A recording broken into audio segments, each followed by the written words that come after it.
For today's video mga food trip, magluluto lang naman tayo ng pangmalakasang buto-butong munggo. At ito naman ang ating mga rekado. Madalian nga lang to kaya hindi na natin naibabad ang ating munggo. Kaya gumamit na lang tayo ng pressure cooker para mas mabilis maluto.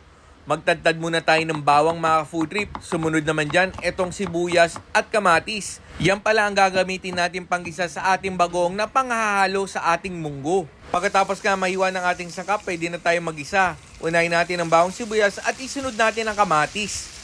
Matapos ilalagay na natin tong bagoong natin. At kapag naluto na ang bagoong natin, set aside na natin yan dahil magpapakulo na tayo ng ating buto-buto. Kalating kilong buto-buto nga pala yan galing sa Bounty Fresh. Salamat sa Bounty Fresh. Sabay na rin natin yung munggo natin para sabay silang lumambot. Sa unang singaw nga na pressure cooker natin, ibubuksan natin to para tanggalin yung scum at iba pa matitigas sa munggo.